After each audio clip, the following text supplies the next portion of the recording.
आपने मैथ्स में उतना इंटरेस्ट नहीं दिखाया और अब आप सोचते हो कि पहली क्लास में आपको सब कुछ समझ आ जाए, ऐसा नहीं हो सकता। मैंने तो 200 रुपये से शुरुआत की थी, ट्यूशन पढ़ाता था मैं 6th क्लास के बच्चे को, ठीक है। सन 2006-7।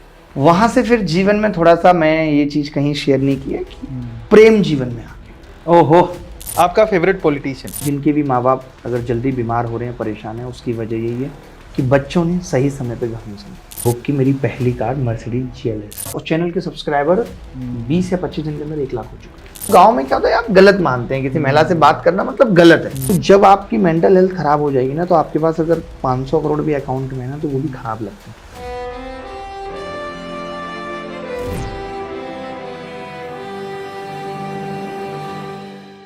गाइस, आप में से बहुत सारे स्टूडेंट सिविल सर्विसेज की तैयारी कर रहे होंगे या अलग अलग गवर्नमेंट एग्जाम्स की तैयारी कर रहे होंगे। उसमें एक सब्जेक्ट बड़ा कॉमन होता है, वो होता है मैथ्स। और अगर आप मैथ्स की तैयारी कर रहे हो YouTube के थ्रू, तो आपने एक नाम बहुत ही कॉमनली सुना होगा, और वो है अभिनय मैथ्स। आज के हमारे मेहमान अभिनय मैथ्स जो चैनल है उनसे ही हमारे साथ आए हैं, और ये राज भी पूछेंगे कि अभिनय मैथ्स में अभिनय मैथ्स का ये जो नाम आपने दिया है वो क्यों दिया है। वो सारे और बेहतरीन सवाल जो कि आप जिनके जवाब जानना चाहेंगे, हम उसके बारे में आज हमारे मेहमान से बात करने वाले हैं। Let's welcome Abhinay sir. Thank you sir. How are you sir? Fine, बढ़िया, एकदम बहुत बढ़िया सर। तो सबसे पहले अपने फॉर्मेट को स्टार्ट करने से पहले मैं चाहता हूं कि हमारे जितने भी व्यूअर्स हैं, जो कि स्टूडेंट्स हैं, ज्यादातर स्टूडेंट्स हैं, एक बार अगर आप अपनी लाइफ के बारे में कि एक नॉर्मल सा इंसान किस तरह से इंटरनेट पे द अभिनय सर, अभिनय मैथ्स के नाम से फेमस हो गया, उस जर्नी को अगर आप स्मॉल नटशेल में एक्सप्लेन कर दे तो मजा आ जाएगा। मतलब मैं सर गांव से मैंने पढ़ाई की जी। हमारा गांव था बुलंदशहर में, एक छोटा सा रामपुर गांव पड़ता था जी। तो मैंने वहाँ से पढ़ाई की, और मैं पढ़ाई में मतलब जैसे किसी भी काम में जी, आज चाहे मैं YouTube पे पढ़ा रहा हूँ या जब पढ़ता था तब की बात करें, मेरा ये रहा है कि जो काम कर रहे हैं उस वक्त वो शिद्दत से करेंगे। जैसे मैं प्राइमरी स्कूल में पढ़ा, 5th क्लास के बाद मैंने ABCD सीखी, तो उस 5th तक में भी मैं जब आप सोचता हूँ कि मैं औरों से मैंने क्या अलग किया, तो मुझे याद आता है कि मैं उस वक्त भी इस चीज़ को लेके बड़ा सीरियस था। लोग आज ये कहते हैं कि एग्जाम आ रहा है, एंजाइटी होगी, घबराहट होगी। मैं कई बार अपनी फैमिली को शेयर करता हूँ कि मुझे ये एंजाइटी 2nd क्लास में भी हुई है, जब पता चलता था कि कल से पेपर है, तब भी मुझे घबराहट हो जाती थी। और ये घबराहट होना खराब चीज़ नहीं है, ये दिखाती है कि आप अच्छा करना चाहते हो। जब भी आप अच्छा करने के बारे में सोचोगे तो ये होना एक कॉमन बात है। बिल्कुल। तो मैं फर्स्ट क्लास से हमने स्टार्ट किया। आज तो नर्सरी, प्री बर्सरी तमाम चीज़ें आ गई, बट हमने फर्स्ट क्लास से स्टार्ट किया। 2nd class, 3rd class, 4th 5th मैंने प्राइमरी स्कूल से ही पढ़ा, जहाँ ABCD भी नहीं थी। लेकिन ये था कि मैं मैथ्स में अच्छा था तब भी, और मैं उस टाइम पे मेरी सिस्टर मुझसे 2 क्लास आगे पढ़ती थी, तो मैं जब 4th क्लास में था तो मैं 6th क्लास उसकी स्कूल में उसके साथ मैथ्स का पेपर दिया करता था। जब मुझे ये कोई बड़ी चीज़ नहीं लगती थी, बट अब मैं सोचता हूँ तो मुझे लगता है कि ये कुछ अलग था कि मैं अपने सिस्टर के 2 क्लास आगे के पेपर देता था, क्योंकि मैं अपनी क्लास की मैथ्स खत्म करके घर पे उसके साथ मैथ्स करता रहता था। मेरा मैथ्स में बहुत इंटरेस्ट था। क्या बात। और मुझे ऐसा अब लगता भी है कि शायद मैं यही बनना भी चाहता था, बट उस वक्त क्योंकि टीचर उस जमाने में सोचना कि मैं अपनी लाइफ या प्रोफेशन को टीचिंग से स्टार्ट करूंगा, वो कोई नहीं सोच सकता। बट मुझे अब ये जरूर लगता है कि जो चीज़ें मैं अपनी लाइफ से चाहता था, जैसा मैं अपने आप को देखना चाहता था, वो सब कुछ मुझे यहाँ पे मिला। यानी मैं यही मेरी डेस्टिनी थी, मैं सेटिस्फाई हूँ इस चीज़ से। 5th क्लास के बाद पिताजी की थोड़ी सी स्थिति सुधरी, उनको लगा कि यार बच्चे को, पढ़ने वाला बच्चा अच्छी स्कूल में डालता है, मैं सीधे इंग्लिश मीडियम में फेंक दिया। 5th क्लास से सीधे उठा के 6-7। और मुझे अभी भी याद है, मैं स्कूल में पूरे टाइम रोता था 6-7 क्लास में। मुझे होम सिकनेस बहुत थी, और मम्मी के बिना रह पाना मेरे लिए बड़ा मुश्किल होता था, तो घर से स्कूल दूर जाना और रोते हुए वापस आना। 6-7 क्लास मैंने वहाँ से पढ़ी। कुछ मुझे समझ में नहीं आया, ऐसे तैसे में पास हुआ, लेकिन गणित में मैं वहाँ भी अच्छा करता था। वहाँ से वापस फिर गांव में ही आ गए, फिर से गांव के स्कूल में पढ़ाई की 8th क्लास में। तो क्या हुआ कि थोड़ा सा इंग्लिश मीडियम में जाने से हावा बदल गए, थोड़ा गांव में भी जो बच्चे अब थे वो रेस्पेक्ट देने लगे, भाई ये तो इंग्लिश मीडियम से पढ़ के आए। फिर मैंने 8th क्लास, 9th 10th गांव, और गांव के पास से सरकारी स्कूल से ही फिर मेरी 12th क्लास तक रही है। तो गणित में वहाँ भी मैं बहुत पढ़ता था। जैसे कि एक राइटर की किताब आती है स्कूल में चलेगी, भाई शिवलाल अग्रवाल उस टाइम चलती थी, बट मैं चित्रा त्रिपाठी भी ले रहा हूँ, हर्षरूप भी ले रहा हूँ। मैं 2-3 किताबें रखता था, और एक बड़ी गंदी आदत मेरी थी कि उनमें से कठिन सवाल जो मुझे लगता था किसी ने नहीं पढ़े, वो मैं मास्टर से जरूर पूछता था। जो मुझे अब ये लगता है, मैं उन टीचर्स को अगर वो देख रहे हैं तो माफ़ी भी मांगता हूँ कि ये चीज़ गलत है, बट उस वक्त समझ नहीं थी, तो मैं उनको जरूर फंसाता था क्लास में। इसीलिए हमेशा मैं टीचर्स का बहुत क्या बोलेंगे अनफेवरेट रहा हूँ। टीचर्स मुझसे स्पेशली 11th-12th में तो ये था कि ये कहते थे यार आप क्लास में पीछे बैठा करो, क्योंकि मैं बहुत सवाल पूछता था और फंसा देता था टीचर को। 11th-12th किया, वहां से फिर शुरुआत हुई और मैं लड़कों के स्कूल में ही पढ़ा हूँ। तो मेरा कभी 12th पास हो चुका है, आप अभी यहाँ पे देख रहे हैं, और किसी भी लड़की से लाइफ में इंटरेक्शन नहीं हुआ है, फैमिली के अलावा किसी से भी बात नहीं हुई है। उसके बाद शुरू होता है, मैथ्स में अच्छा करे थे, 100% स्कोर किया 10th में भी। और खुद जबकि कोई ऐसा नहीं था कि वहाँ पे ऐसा कोई माहौल था, वहाँ पे तो पास होना ये बिग डील था। लेकिन घर में मम्मी पापा का ये जरूर था कि पढ़ाई करके ही अच्छा होगा। वो ये बार बार दिखाते थे कि देखो हमने पढ़ाई नहीं की तो लाइफ में इतनी मुश्किलें। तो पेरेंट्स का भी एक बहुत रोल तो रहता है, जब वो बार बार पिंग करते हैं, क्या वो आपको मजबूर करते हैं, क्योंकि आपको नहीं पता पढ़ाई आसान चीज नहीं है, मुश्किल है। अगर आपको कोई जबरदस्ती नहीं करेगा तो आप पढ़ोगे ही नहीं, क्योंकि हम मुश्किल चीजों से भागते हैं, हमें खेलना पसंद है। तो वो पेरेंट्स ने कहा कि कोई जरूरत नहीं है खेलने की, आप पढ़ो, जब आप अपना कर लोगे कुछ अच्छा तो खेल लेना, कुछ नहीं किया घर में ही बंद रखना। गाँव में ये स्थिति है। मैं अगर आपको अपने दोस्तों के बारे में बताऊं, अजीब व गरीब नाम के साथ कोई जीवंदर है, कोई लच्छा है, कोई अभी सब्जी की ठेली अभी भी लगा रहा है, मतलब अभी 2-4-5 दिन पहले ही बात हुई है, वो मेरे दोस्त रहे हैं 8th क्लास तक सब। तो उस माहौल में हमारी माँ ने हमें उन लोगों के बीच में नहीं ज्यादा खेलने दिया या पढ़ाई का इतना प्रेशर रखा, और अपनी मजबूरियों को बताते रहा कि मैं कैसे सुबह 4 बजे जग के,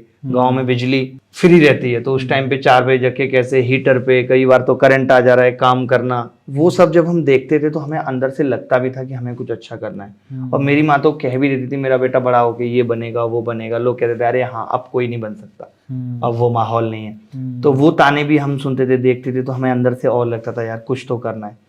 मतलब ये चीज शुरू से थी कि यार कुछ अलग सा करना है। जैसे मैं उस वक्त भी जब गणेश वाले ऑटो में बैठता था तो मैं अनकंफर्टेबल फील करता था। हीन भावना मेरे अंदर आती थी यार कोई देखे ना, गांव का ना देख ले, मैं भले कहीं ना जाऊं लेकिन मैं ऑटो में नहीं बैठना चाहता था। ये चीज मेरे अंदर उस टाइम पे भी थी। मेरे पास कोट वगैरह हो, कुछ मैं अलग। अब ये कैसे आया था, ऐसा नहीं था कि हमारे घर में कोई टीवी थी। हमारे घर में टीवी तब आई जब मैं 12th पास कर चुका था। तो पापा ने कहा कि अब तुम ऐसा करो, पढ़ने में अच्छे हो तो कोटा में तैयारी कर लो। जब कोटा हम तैयारी करने गए तो पिताजी मेरे साथ गए।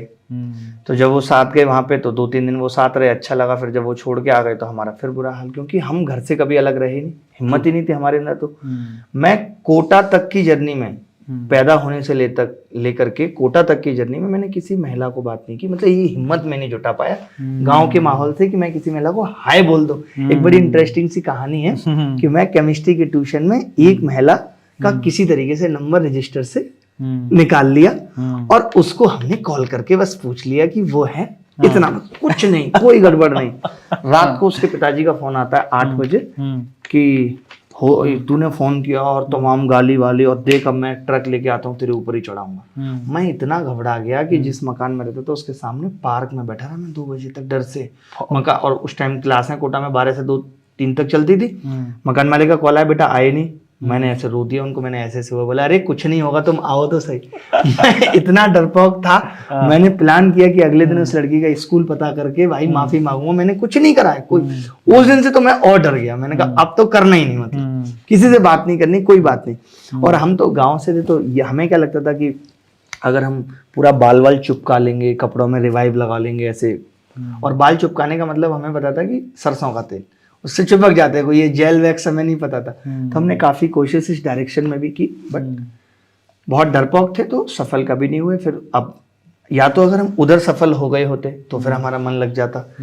तो हमने फिर से वही रोना वोना स्टार्ट किया। पिताजी फिर गए, बोले भाई अब क्या करें। तो उन्होंने पूरी फैमिली को हमारे लिए किसी भी तरीके से मैनेज करके कोटा में से कि भाई बच्चा पढ़ेगा तो चलो ठीक है। और मेरे भाई बहन की पढ़ाई भी उस 7-8 महीने सफर हुई, उनको भी कर दिया। क्या करते, मैं बीच में था। एक मेरी बड़ी बहन है, एक छोटा भाई है। तो मैं वही ये बात इसलिए भी बताना चाहता हूँ कि कई बार आप जीवन में आपके अच्छा करने की या कुछ बड़ा करने की वजह आपके पेरेंट्स भी होते हैं कि वो आपकी हर बात मानते गए। उन्हें पता था कि हमारा बच्चा बाद में पे बैक करेगा जो मैं आज कर रहा हूँ। तो उनको अब खराब नहीं लगता कि यार मैंने इसके लिए जो भी किया। उसके बाद हमने बहुत अच्छा रैंक आया आईआईटी तो नहीं हो पाया था, बट बहुत अच्छा रैंक आया, तो पता चला कि वहाँ पे भी, लेकिन मैथ्स में मैंने 134 मार्क्स स्कोर किया आउट ऑफ 162। मतलब मैं मैथ्स में ही लगा रहता था, मेरा ये था कि मैथ्स में ही। उस टाइम तैयारी के टाइम पे तो ये हालत हो गई थी कि पापा बहन को पूछते थे मैथ्स तो नहीं पढ़ रहा, क्योंकि उनको पता था कि मैथ्स की कट ऑफ तो यूँ निकाल ही लेगा। मेरा सबसे खराब सब्जेक्ट था केमिस्ट्री, जो आप पढ़ाते मुझे केमिस्ट्री में लासा तेलीय नियम के अलावा कुछ समझ में नहीं आया। एक तो केमिस्ट्री क्लास सुबह 4 से 6 रहती थी, वो जगने, रात को 12 से 2 फिजिक्स, तो वैसे ही नहीं जग पाते थे। एक तो इतनी क्लास मिस हुई कि केमिस्ट्री कभी समझ आई नहीं, कोशिश भी नहीं की मैंने। और मुझे ऐसा लगता है कि उस वक्त हमें नहीं पता होता कि हम अपनी जो चीजें हमें आती हैं हम उन्हीं पे फोकस करते रहते हैं, लाइक मैंने किया। तो मैं बच्चों को भी ये कहना चाहूंगा कि आपको ये पहचानना है आपकी स्ट्रेंथ और वीकनेस क्या है। तो ऐसा नहीं कि आप अपनी स्ट्रेंथ कोई और स्ट्रॉन्ग करते रहें और वीकनेस और वीक होती चली जाए, तो आप कोई भी एग्जाम क्वालिफाई नहीं कर पाएंगे, क्योंकि आजकल मैक्सिमम एग्जाम में सेक्शनल कट ऑफ है, आपको हर सब्जेक्ट्स की कट ऑफ क्वालिफाई करनी है। तुम ये नहीं कर रहे हो। मतलब मैं ये बताना चाहता हूँ कि मेरे पिताजी ने एक चीज हमेशा मुझे कही कि मैं तुम्हारे साथ खड़ा हूँ, तुम गलत हो। मैंने कॉलेज में बहुत उल्टे सीधे काम किए, मैं बड़ी दादागिरी करता था कॉलेज में, कॉलेज का डॉन टाइप था मैं। मतलब मैंने बहुत बदमाशियां की हैं और हर बदमाशी में पापा को इन्वॉल्व किया है। वो मैं, क्योंकि मामला मैं छेड़ तो देता था, बट वो उसको सुलटाना बड़ा मुश्किल हो जाता था। तो पिताजी ने हर मोड पे मतलब थोड़ा बहुत मुझे डांटा, कहा, बट मैं एक चीज जो रखता था वो ये थी कि मैं पढ़ाई में अव्वल रहता था, कि मैं पढ़ाई में अच्छे मार्क्स ला रहा हूँ, ठीक है। कॉलेज से प्लेसमेंट हो गया, मेहनत की, कॉलेज से प्लेसमेंट हो गया, बड़े कम लोगों का हुआ, टीसीएस में जॉब लगी। उसके बाद फिर हम गांव आ गए। ये बात 2011-12 की है। गांव में फिर वापस आ गए। ये था कि 7-8 महीने बाद अभी ज्वाइनिंग आएगी। उस टाइम रिसेशन था, तो ज्वाइनिंग थोड़ी लेट से आती थी। हम और पिताजी बैठे हुए हैं। मैंने कहा यार मुझे सरकारी नौकरी की तैयारी करनी है। वो बोले कि करो भाई, आईएएस की तैयारी करनी है, अच्छी चीज़ है, आप करो। मैंने उनको बोला भी, मैंने कहा देखो ये है कि मैं इतना मतलब फेमिलियर था कि हर बात उनसे कर लेता था। और शायद मैं आज अपने जीवन में, मैं लोगों को ही बताता हूँ, मैं स्मोकिंग ड्रिंकिंग मैंने अपने जीवन में कभी ये छुए नहीं। मैं कहता हूँ जिंदगी अपने आप में एक नशा है, लड़खड़ा के जीने में क्या मजा है। तो मुझे ऐसा लगता है कि जो बच्चे इन चीजों में इन्वॉल्व होते हैं वो शायद तभी हो पाते हैं क्योंकि वो एक सहारा ढूंढ रहे होते हैं। जब बच्चा घर से बाहर निकलता है, अपनों से दूर जाता है, तो उसको ना एक अकेलापन फील होता है, तब वो सहारा ढूंढता है। अगर उस सहारे में उसको कोई नहीं मिलता तो वो इन चीजों का सहारा ले लेता है। क्योंकि माँ बाप कई बार ना ऐसे कह के छोड़ देते हैं अब तुम्हारी जिंदगी तुम देखो। जब तुम देखो वाली बात आ जाती है ना, वो फिर अपने हिसाब से देखता है। उसको गलत सही नहीं पता, बस वो ये सोचता है कि मैं कैसे इस अकेलेपन को दूर करूं। मेरे केस में ये रहा कि जब भी मैंने ये फील किया कि मैं अकेलापन हूं और अपने घर वालों से ये चीज शेयर की, तो वो उस अकेलेपन में साथ खड़े रहे। तो मुझे किसी ऐसी चीज की जरूरत लाइफ में कभी लगी नहीं कि जब आपके पेरेंट्स आपके साथ हैं, हमेशा वो आपको डांट नहीं रहे इस बात के लिए कि आपका मन नहीं लग रहा, बल्कि पॉजिटिव ले रहे हैं कि ठीक है माँ बाप से बड़ा प्यार है। उन्होंने इस चीज को पॉजिटिव लिया कि भाई बच्चा अच्छा करना होगा तो करेगा ही करेगा। मेरे पिताजी हमेशा कहते थे कि पहना तो पत्थर में ही पहना है, वो कुछ भी करेगा, आप उससे कुछ भी काम कराओगे। और ये सही बात भी है कि जो इंसान सफल है, मैं देखता हूँ वो कुछ भी काम करते हैं वो उसमें सफल हो जाते हैं, क्योंकि सफल होना एक आदत है। वो आदत कहीं भी काम आ जाती है आपकी। तो वहां से हमने उनको कहा कि यार, फिर मैं अभी भी याद करता हूं, तो मैंने यही सोचा था कि मैं जा तो रहा हूं तैयारी करने, लेकिन कुछ भी नहीं होगा तो एक एमटीएस का एग्जाम पियोन का वो तो मैं निकाल ही दूंगा। ये मैंने सोचा था लास्ट, क्योंकि मैं हमेशा वह सोचता था कि मेरे पिताजी भी यही कहते हैं कि आपका एफर्ट मैक्सिमम हो तो आपका फल मिनिमम रहेगा। आपको चिंता नहीं है कि आपने आज, जब हम असफल हो जाते हैं तो हमें टेंशन या डर इसी बात करते हैं शायद मेहनत में कमी रहेगी। सच बात। और दुख तभी है अगर हमारा एफर्ट पूरा है, तो दुख कभी नहीं होता। दुख केवल तभी है कि हम कोशिश नहीं कर पाए, हमारी कोशिश में कमी थी। वहां से शुरू हो जाता है। फिर हम आते हैं मुखर्जी नगर, दिल्ली की शुरुआत होती है। एक दिन आए, पैसे दे के चले गए। फिर जिस दिन पिताजी सामान छोड़ने आए, हमारा फिर वही है। हम बोले यार मन नहीं लग रहा। वो 1000 रुपए प्रॉपर्टी डीलर को दे चुके थे। फिर वो बोले कि ठीक है तो तुम ऐसा करना। आप देखो कि उनका, मैं सोच रहा हूँ पेशेंस लेवल। वो बोले ठीक है तुम 1 हफ्ते तक और मन बना लो, आज वापस चलते हैं। हम फिर वापस आ गए घर। फिर हमने एक नई प्लानिंग रची। हमने कहा कि देखो गाँव में रहना सही चीज नहीं है, सब लोग चलते हैं। प्लानिंग का दिल्ली सब लोग कैसे, उस टाइम उनका भी बिजनेस नहीं चल रहा था। तो मैंने कहा कि ग्रेटर नोएडा पास में एक जगह थी, मैंने कहा वहाँ पे रेंट पे घर ले लेंगे और मैं दिल्ली रहूँगा, हर फ्राइडे आ जाया करूँगा। तो माँ ने यही कहा कि भाई खर्चा कैसे चलेगा। मैंने कहा मैं ट्यूशन पढ़ा के इतना निकाल लूंगा, पहले मैं जुगाड़ बिठा लेता हूँ वहाँ पे। फिर ये बात है 2012 जुलाई अगस्त की। ट्यूशन पढ़ाने लगे। ट्यूशन पढ़ाने में क्या हुआ कि फिर हमने सिविल सर्विसेज की कोचिंग ज्वाइन कर ली। और हम जब जिस कोचिंग में ज्वाइन करने गए, आज आप देखते होगे सिविल सर्विसेज की कोचिंग की उस टाइम पे बड़ी फीस हाई रहती थी और ये लोग कम भी नहीं करते थे। कोचिंग के डायरेक्टर से मिलो, वो कहता था सीधे सीधे मैनेजमेंट से मिलो, मैं ये नहीं देखता। तो मैं ऐसे डायरेक्टरों को भी ये मैसेज देना चाहता हूँ कि ये झूठ बोलना बंद करो कि मैं नहीं देखता, तुम्हारी कोचिंग है तो फीस कम करो लोगों की। आज आप देख रहे होगे लोग इतनी मोटी मोटी फीस लेकर के ये बोलते हैं कि हम बस उतनी कॉस्टिंग ले रहे हैं जितनी बच्चों को पढ़ाने के लिए जरूरी है। लेकिन आप भी इस बात को शायद मानो या ना मानो, लेकिन गलत है। सत्य है। एमएचए की वेबसाइट पे सब दिखता है, कौन 400 करोड़ का बिजनेस करके 100 करोड़ कमा रहा है और लोगों से ये कहना कि हम कुछ नहीं कमा रहे। आज मैक्सिमम लोग यही कह रहे हैं, तो वो गलत है। जो लोग, या तो आप कहो मत कि आप सच में रिवॉल्यूशन लेके आना चाहते हो, क्योंकि रिवॉल्यूशन तो मुझे लगता है यूट्यूब से बढ़िया जरिया कोई नहीं है अगर आपको रिवॉल्यूशन लेके आना है। हाँ। आज कितने ऐप वाले ये कहते हैं कि हम आपसे सर्वर कॉस्ट लेते हैं, तो मैं उनको भी ये कहना चाहता हूँ दुख के साथ कि सर्वर कॉस्ट क्यों दे रहे हो, यूट्यूब पे सर्वर इतना अच्छा है, फिर ये वहां से दे दो अगर सच में एजुकेशन देनी है तो। मैं चाहता हूँ इस वीडियो के बाद लोग ये ना कहें कि वो रेवोल्यूशन करना चाहते हैं, एजुकेशन में रेवोल्यूशन लाना चाहते हैं, क्योंकि कथनी और करनी में अगर समानता नहीं है जो आप कह रहे हो, क्योंकि बच्चा बड़ा मासूम है, वो नहीं समझ पाता इस बात को, उसको लगता है कि शायद गुरुजी ठीक कह रहे हो।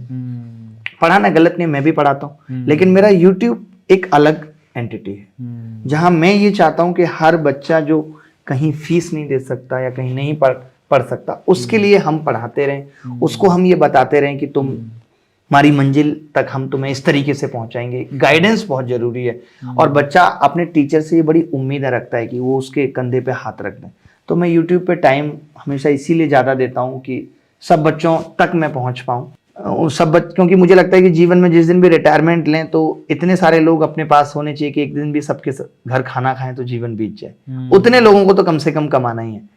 तो शुरू से मेरा था कि लोगों को कमाना है। अब वो कैसे कमाना है वो पढ़ाने में ये दिख गया था हल्का हल्का कि यार मैं ट्यूशन पढ़ा रहा हूँ, अच्छा रेस्पॉन्स आ रहा है। तो हमने यूपीएससी की कोचिंग में वहाँ एडमिशन ले लिया।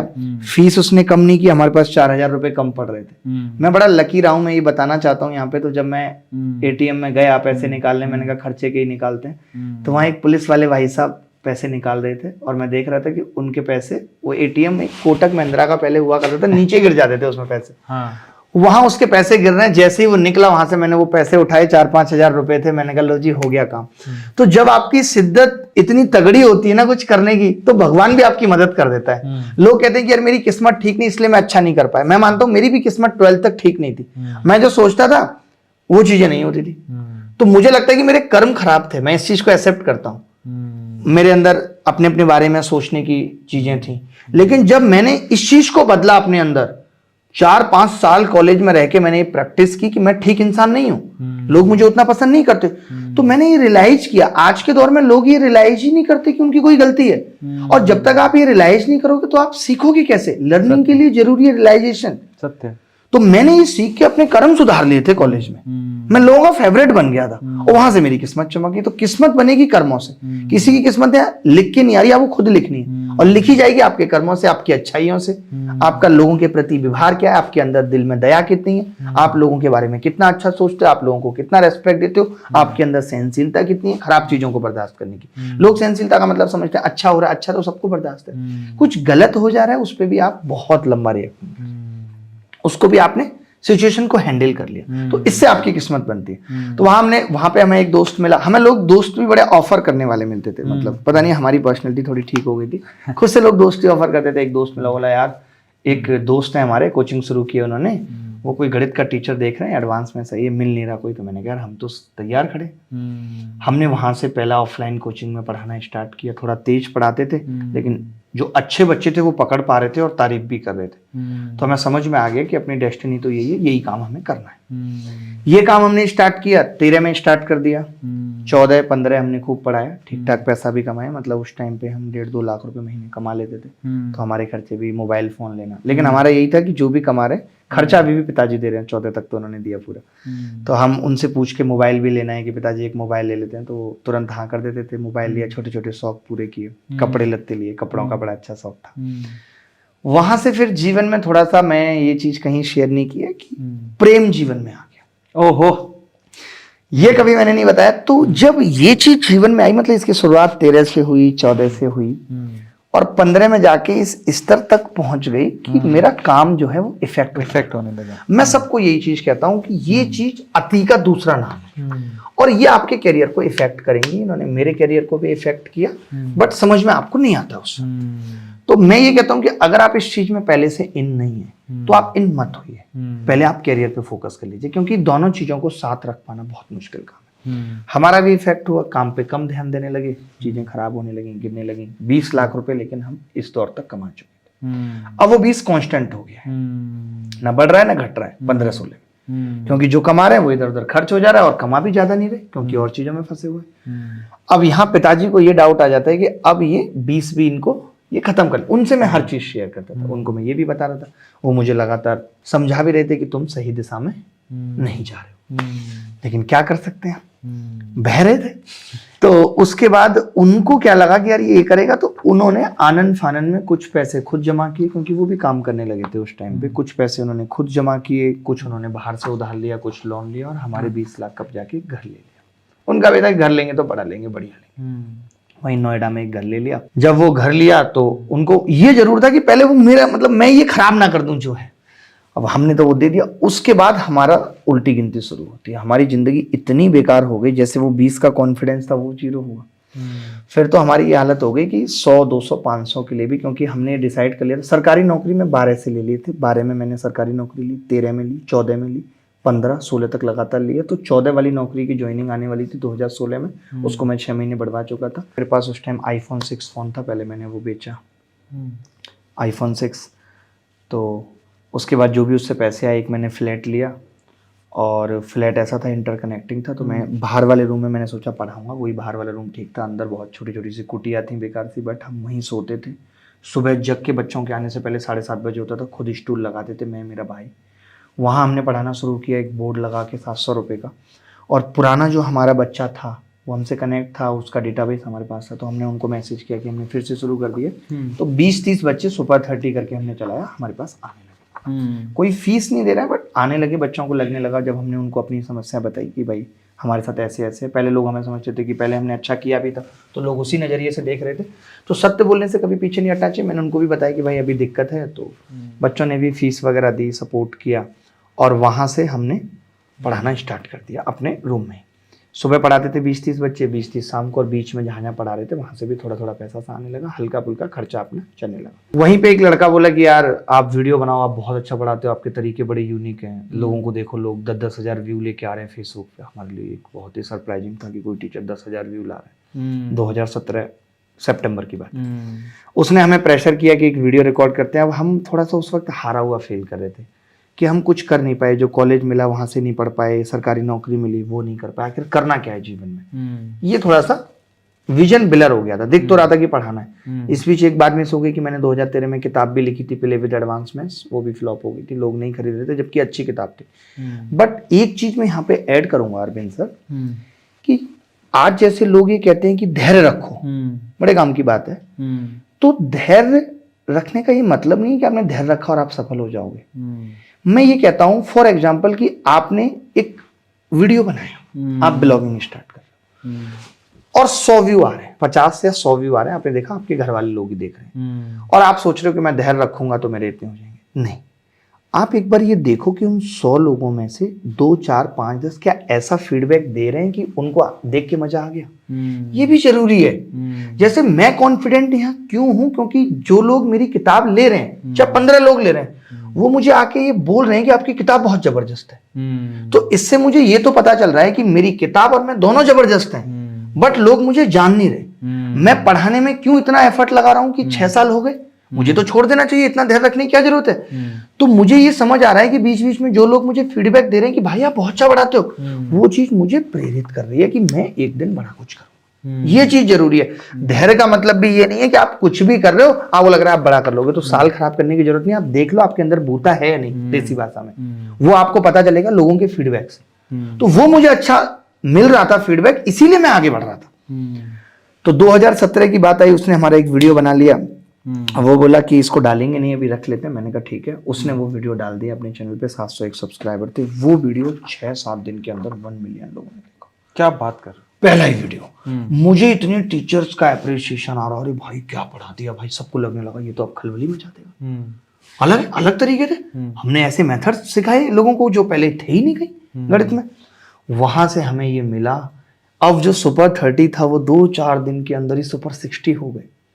वहां ये स्थिति हो गई कि लोग आके ये बोल रहे हैं कि हमारा पैसा रख लो, हमें जगह चाहिए। और समझ रहे हो माहौल भाई को अलग, मैं मानता हूँ मेरे जीवन की सबसे खुशनुमा दिन थे वो। मैंने अपनी किताब का जिक्र किया था उसमें, जैसे क्या होता है आप कुछ भी स्टार्टअप करते हैं तो एक वेबसाइट बना लेते हैं। वेबसाइट हमारी भी बनी हुई थी किताब बिकने के लिए, बट किताब में दीमक लग रही थी। वहां से किताब बिकना शुरू हो गई और एक एक दिन के अंदर 4-4, 5-5 लाख की किताब बिक गई।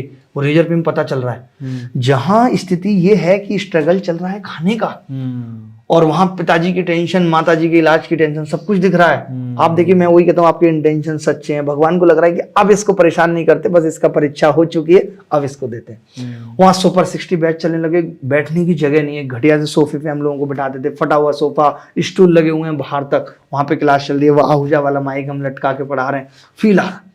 फिर तो सीधे फीस भी बच्चे कह रहे हैं कि भाई हमें इस फीस पे दे दो, ये कर दो, वो कर दो। जो भी पैसे कमाए, पिताजी को सपोर्ट दिया जो उनको बहुत अर्जेंट था, क्योंकि जिससे उधार लिया था वो लोग भी बहुत प्रेशर कर रहे थे, ब्याज इतनी हो चुकी थी, सब कुछ टेंशन था। वहां से हमारी किस्मत, अब हम जहाँ पढ़ा रहे थे 650 रुपये घंटे, हमने उनको भी कहा, मैं कहता हूँ कि जीवन में सफल इंसान वही है जिसने सही वक्त पे अपने आप को सही कीमत में बेच दिया। बेचने से मेरा मतलब है सही डिसीजंस ले लिए लाइफ में। तो मैंने उसको कहा कि भाई आप चैनल के सब्सक्राइबर 20 या 25 दिन के अंदर 1 लाख हो चुके हैं। क्या बात। उस टाइम पे 2017 में लोग कह रहे हैं कि भाई पढ़ा, और हमने बोल दिया था कि फ्री पूरा पढ़ाएंगे, सब कुछ यूट्यूब पे पढ़ाएंगे, कोई टेंशन नहीं। तो ये आइडिया भी हमारे उसी पार्टनर का ही था कि भाई ठीक है आप पूरा पढ़ाओ, फ्री पढ़ाओ, ये वो सब कुछ। तो उसकी सरकारी नौकरी थी, इंडिया की टॉप मोस्ट नौकरी थी। तो हम तो उस टाइम कुछ नहीं था, हमारे पास नौकरी भी छोटी थी।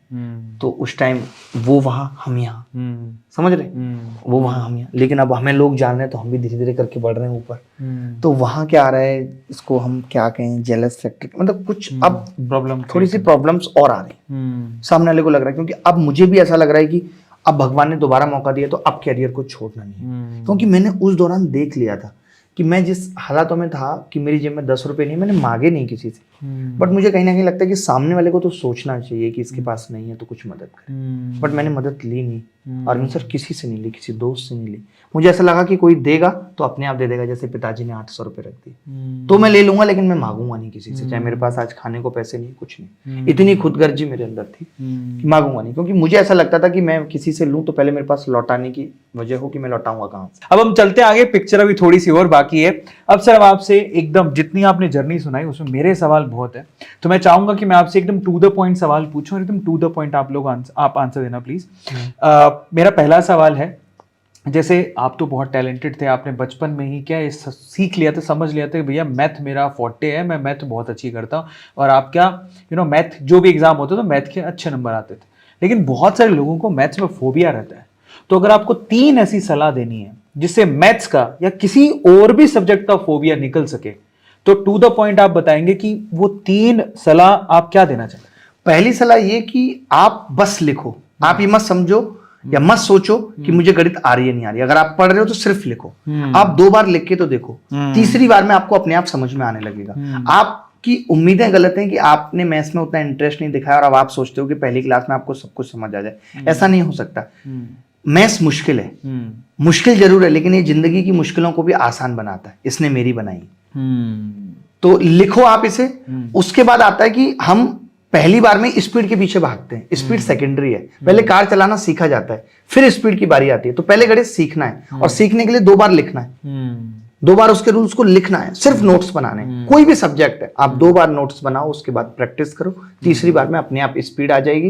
इंप्लीमेंटेशन करना तभी सीखोगे जब नए नए सवाल करोगे, और जब तक डरते रहोगे। और अगर आपको मैथ्स बहुत मुश्किल लगती है तो मैं ये कहूंगा कि जब आपको माइंड सबसे फ्रेश हो, आप सुबह जग रहे हो, तब मैथ्स करो, या जिस सब्जेक्ट्स का भी फोबिया है उसको उस वक्त करो जब आप सबसे फ्रेश हो। क्या बात है, बहुत बढ़िया, एकदम टू द पॉइंट आंसर दिया। और आपने समझा होगा कि अगर आपको मैथ या फिर किसी और सब्जेक्ट में महारत हासिल करनी है तो आपको 3 काम ऐसे कौन से करने हैं।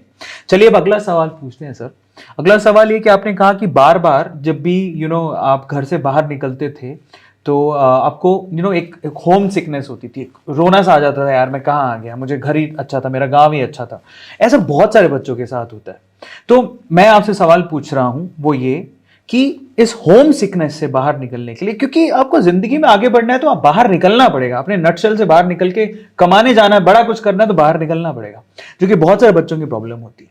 तो 2 ऐसी सलाह जो आपने भी आजमाई जिससे आपकी होम सिकनेस वाली जो प्रॉब्लम थी वो खत्म हो। मुझे ऐसा लगता है कि उस टाइम पे देखिए 12th तक तो फोन नहीं थे इसलिए नहीं निकल पाए, उसके बाद फोन आई भी तो वीडियो कॉल नहीं थी। अभी तो चीजें बहुत आसान है कि आप, और तीसरी चीज जो मुझे मुश्किल लगती थी वो ये थी कि मैं एक बहुत ही ऐसे बैकग्राउंड से था जहां मेरी माँ सुबह से शाम तक नल चला रही है और मैं वहां वो टंकी खोल के पानी नहा रहा हूं, तो मुझे ये चीज सबसे ज्यादा इफेक्ट करती थी कि मैं यहाँ इतने आराम में हूं, मुझे ये चीज बर्दाश्त नहीं होती थी। तो अभी वैसा कुछ भी नहीं है। अभी आप घर पे फोन पे बात कर सकते हो माँ बाप से, अभी बहुत सारी चीजें हैं, लेकिन बस हम ये ना करें कि इस फोन के गलत इस्तेमाल में समय ज्यादा खराब कर दें। बाकी ऐसा मुझे लगता है कि अच्छे दोस्त बनाने से और काम में बिजी रहने से, काम में अगर हम अपने आप को बिजी रखते हैं लगातार, जैसे आपकी 4 क्लासें आप 5 कर लो, स्टार्टिंग में अगर आप घर से बाहर निकल रहे हो तो आप क्लासेस ज्यादा करो, घर पे कम पढ़ो। आप क्लासेस में बैठे रहोगे, लोगों को देखोगे, एक्सपोजर मिलेगा, टीचर हंसाएगा, बातें करेगा, तो वहां से फिर मन लगना स्टार्ट हो जाता है। तो आप स्टार्टिंग में ये मत सोचो, डर तभी लगता है जब मुझे लगता है कि बहुत प्रेशर है और मुझे अच्छा करना ही है। आप स्टार्टिंग का 1-1.5 महीना मान लो कि मुझे कुछ नहीं करना, बस मुझे क्लास में जाके बैठना है, मुझे अपने आप को इस माहौल में ढालना है, फिर मैं पढ़ना शुरू करूँ। तो अगर हम वैसी सोच बना लेते हैं तो फिर इससे बाहर छुटकारा मिलता है। क्या बात है, क्या बात है। अगले सवाल पर चलते हैं। नेक्स्ट क्वेश्चन मेरा है, आपके मैथ से बड़े अच्छे नंबर आते थे जो आपने हमेशा कहा, लेकिन मुझे ऐसा लगता है कि इंडिया में बहुत सारे यूथ को, चलो मैथ में तो फोबिया है ही, एक और सब्जेक्ट में फोबिया है जिसको बोलते हैं इंग्लिश। आजकल ऐसा लगता है कि अंग्रेजी ना बोलो तो पता नहीं हमें कुछ आता ही नहीं है। बिल्कुल। मैं चाहता हूं कि आप उस फोबिया से, मुझे लगता नहीं कि आपको वो फोबिया है क्योंकि आप बिंदास हो और एकदम अपनी देशी भाषा में बात करने वाले इंसान हो और आप ये समझते हो कि अंग्रेजी कुछ नहीं होती। भाई अंग्रेजी नहीं आने के बावजूद भी मर्सिडीज GLS में घूमने वाला इंसान है ये, तो अंग्रेजी इतनी कुछ खास जरूरी नहीं है। बट फिर भी उस इंग्लिश वाले फोबिया से बाहर निकलने के लिए 3 ऐसी सलाह जो आप देना चाहोगे वो क्या होगी? इंग्लिश का फोबिया, मुझे लगता है कि इंग्लिश को उतना ही लो जितना एग्जाम में जरूरी है। आप आजकल हम जैसे असली शो ऑफ यहाँ पे आता है कि हमें लगता है हम exactly, obviously, seriously, really, excuse me ये बोल के समझते हैं हमें इंग्लिश आ गई, ये बहुत रुतबा हो गया, ऐसी करके मैंने बातें कर ली। ये कोई इंग्लिश नहीं है, ना ही इसकी जरूरत है। इंग्लिश एक कम्युनिकेशन है कि अगर मैं हिंदी में अपनी बातों को बहुत अच्छे से रख सकता हूँ, मेरी बातों में कितना दम है ये मायने रखता है। इंग्लिश से पता चला इंग्लिश बोलने के चक्कर में मैं अपने इमोशंस ही ठीक तरीके से नहीं बता पा रहा, मैं अपनी बात को स्ट्रॉन्ग तरीके से नहीं रख पा रहा, तो कोई मतलब नहीं है। आप ये भूल जाओ, जिस दिन आपका टैलेंट बोलेगा इंग्लिश पीछे छूट जाएगी। बहुत बढ़िया। लोग आपसे, मैं आज देखता हूं कि अगर किसी साउथ की कंपनी को मेरे से मीटिंग करनी हो, अभी थोड़े दिन पहले की बात है, तो मैंने देखा कि वो ट्रांसलेटर लेके आए मीटिंग में, जूम मीटिंग। उनको पता था रिसर्च करके कि ये बंदा इंग्लिश में नहीं बोलेगा, और मुझसे कुछ नहीं पूछा। और मुझे थोड़ा ये था कि यार मैं इंग्लिश में बोलूंगा तो नहीं, लेकिन टूटी फूटी इंग्लिश ट्राई करूंगा और समझने की कोशिश करूंगा। तो इंग्लिश को, ग्रामर, जिन चीजों की जरूरत एग्जाम निकालने के लिए, वो ठीक है। बाकी ऐसा मत सोचिए कि इंग्लिश नहीं आती तो मेरा करियर खत्म है। बहुत से लोगों को पहले से चिंता होती है मैं बाहर जाऊंगा, कभी विदेश जाऊंगा। अभी पहले जहां हो वहां तो ठीक कर लो कि अभी आपको विदेश की चिंता हो रही है कि कोई आपसे बात नहीं करेगा। और कई लोगों को ये लगता है कि लड़कियां, जो लड़के इंग्लिश बोलते हैं उनको बहुत अच्छा समझती हैं आवाज। ऐसा कुछ भी नहीं, ऐसा कुछ भी नहीं। चलो आपका ये जो आपका थॉट प्रोसेस को थोड़ा चेंज करता है।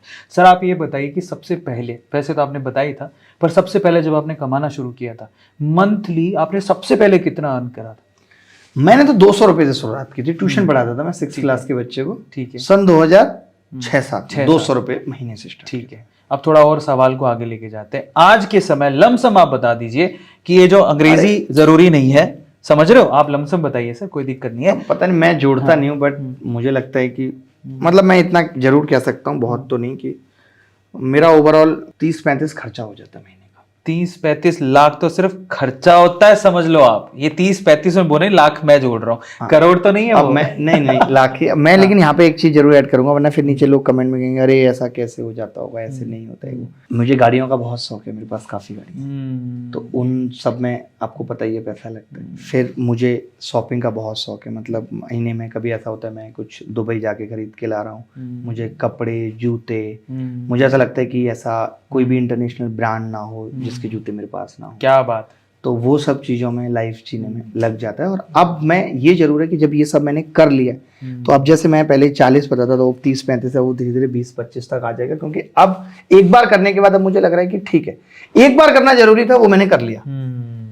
मुझे एक बार करके देखना था कि इससे होता क्या है। आप ये समझ लो कि इंग्लिश के बिना भी एक लेविश लाइफस्टाइल है सर की, और आप ये इसको पता है ये क्यों बताया जा रहा है सर, जरा समझ लो। इसलिए नहीं कि हम कोई शो ऑफ करना चाहते हैं, इसीलिए कि आपके अंदर से फोबिया निकले कि अंग्रेजी मुझे आएगी तभी मैं कामयाब होऊंगा। ऐसा कुछ नहीं है भाई, ऐसा कुछ नहीं है। सिंपल से गांव से निकल के यहां तक पहुंचे हैं ये, और इतना पैसा। आप सोचो कि मैं यहाँ, इन्होंने क्या बताया, मैंने पूछा आप कितना कमाते हो, इन्होंने ये बताया मैं कितना खर्च करता हूँ।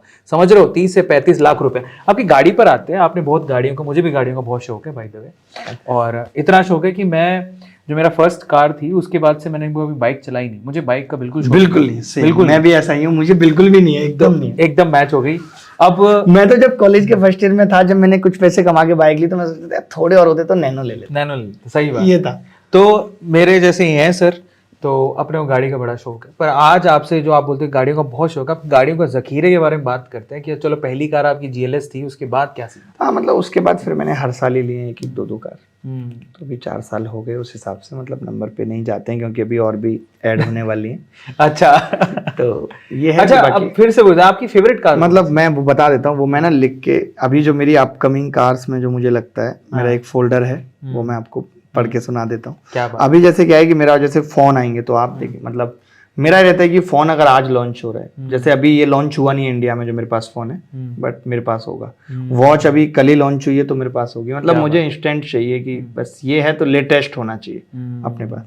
क्या बात? अभी मैं जो सोचा हुआ है, देखो बाकी भगवान कहाँ है। अभी G63 AMG जो मर्सिडीज है, एक S क्लास भी होनी चाहिए, एक उरस होनी चाहिए लैम्बोर्गिनी की, एक रॉयल्स रॉय फैंटम होनी चाहिए, एक ऑडी R8, एक रेंज रोवर वोग, एक पोर्शे पनोरमा और एक मासेराटी। रेंज रोवर इवोक में चेंज करा देता हूँ, वेलार लेना। अच्छा नहीं, मैं वो वाले लेना चाहता हूँ जो ये मोदी जी के पास थी पहले। हाँ अच्छा, नहीं इवोक से, इवोक के जैसी है। वेलार थोड़ा अपडेटेड वर्जन है, वो बहुत प्यारी है। अच्छा, मेरी फेवरेट है, मुझे बड़ी अच्छी लगती है।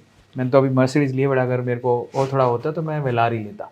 तो क्या बात है, मतलब शौकीन आदमी बैठे हैं आपके सामने। और मैं एक और बात भी बताना चाहता हूँ आपके चैनल के माध्यम से कि मैं सिर्फ ये जो पढ़ाता हूँ तो मेरा फ्री एजुकेशन पे पूरा फोकस है, और जो भी मेरी अर्निंग सोर्सेज की अगर बात करें तो कुछ हमारी ऐसी कंपनियां हैं जो जिनके फॉरेन क्लाइंट भी हैं, मैं यहाँ बताना नहीं चाहता, बट मेरे कुछ और बिजनेसेस भी इन 4 सालों में आए, और मैंने जिसमें भी मतलब स्टार्ट किया है वो सब पॉजिटिव गया है।